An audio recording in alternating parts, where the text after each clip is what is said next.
露戦争ってすごい昔にあった大きな戦争なのだ。東郷平八郎とか強い軍人さんが大活躍したって聞いたのだ。その通りよ、ずんだもん。でもね、戦争は屈強な軍人さんだけじゃ勝てないの。鉄砲の弾一つ、兵隊さんのご飯一粒、全部お金がかかる。今日はそのお金の面で日露戦争の勝利を裏から支えた最強の金庫番がいたお話よ。金庫番、誰なのだその人。僕みたいにずんだ餅をきっちり管理できる人に違いないのだ。ふふふ、その最強の金庫番こそこれまで見てきた井上馨、その晩年の姿なのよ。戦争はお金がかかるのだ。あの井上馨なのだ。でも日露戦争の頃ってもう大臣とか辞めておじいちゃんになってたんじゃないのだ。その通り。でも彼の影響力は全く衰えていなかったわ。まず知っておいてほしいのが、日露戦争がどれだけお金のかかる戦争だったかということ。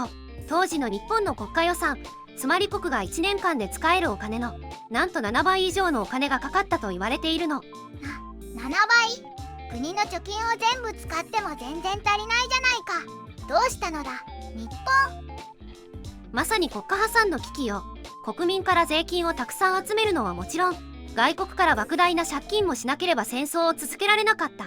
そんなギリギリの状況で国の財布、つまり経済がパンクしないように舵取りをする超重要な役割が必要だったの。元老井上馨の登場。そんな大変な役、誰がやったのだ。そこで登場するのが元老としての井上馨よ。元老というのは大臣を辞めた後につく天皇の最高顧問みたいな特別なポジションで、政治の表舞台には立たないけど裏では絶大な力を持っていたの。隠居したけど推しキャラみたいな感じなのだ。まさにそんな感じ。特に井上は彼自身が育てたと言ってもいい三井財閥をはじめ、日本の経済を動かす財界人たちとものすごく太いパイプを持っていた財界のドン、裏の総理大臣とまで呼ばれていたくらいよ。すごいのだ。社長さんたちの親分だったのだ。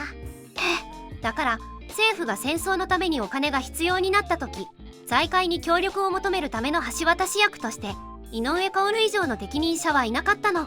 財界をまとめた最強の調整役。具体的にはどんなことをしたのだ。社長さんたちにお金を貸してくださいってお願いして回ったのだ。そんな単純な話じゃないわ。当時の桂太郎総理大臣は戦争をどう進めるかで頭がいっぱいだから、井上が財界との調整役を全面的に引き受けたの。彼は三井の増田隆や日本銀行のトップだった松方正義といった経済界のオールスターズを集めて、政府と財界の合同会議を何度も開いたのよ。オールスター会議、なんだかかっこいいのだ。その会議で井上は戦争を続けるためにどんな金融政策が必要か、外国からの借金をどうやってスムーズに進めるかといった超重要事項を議論し、財界全体が一致団結して政府を支える体制を作り上げたの。彼の一声がなければ財界はここまでまとまらなかったでしょうね。まさに国の金庫番として日本の経済が破綻しないように守り抜いたのよ。戦争を終わらせた賢明な判断。お金の心配がなくなればどんどん戦ってロシアに勝てるのだ。ところがそう簡単な話でもないの。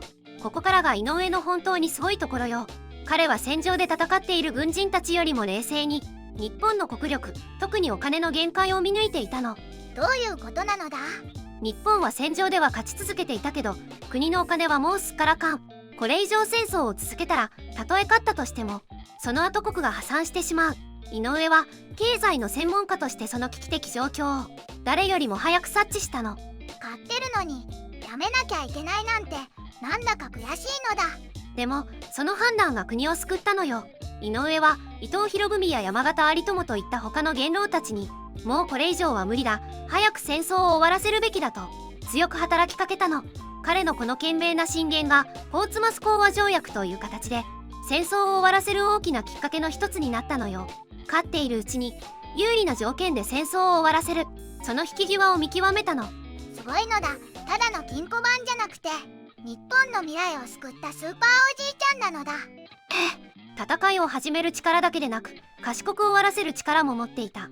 それこそが日露戦争を勝利に導いた最強の金庫番、井上馨の真の姿だったのよ。今日の動画はここまで。最後まで見てくれてありがとうございました。このチャンネルでは日本の侍に関する情報を5分以内の短くまとめた動画を毎日投稿中。日本の歴史に興味があるならチャンネル登録や他の動画も見てみてね。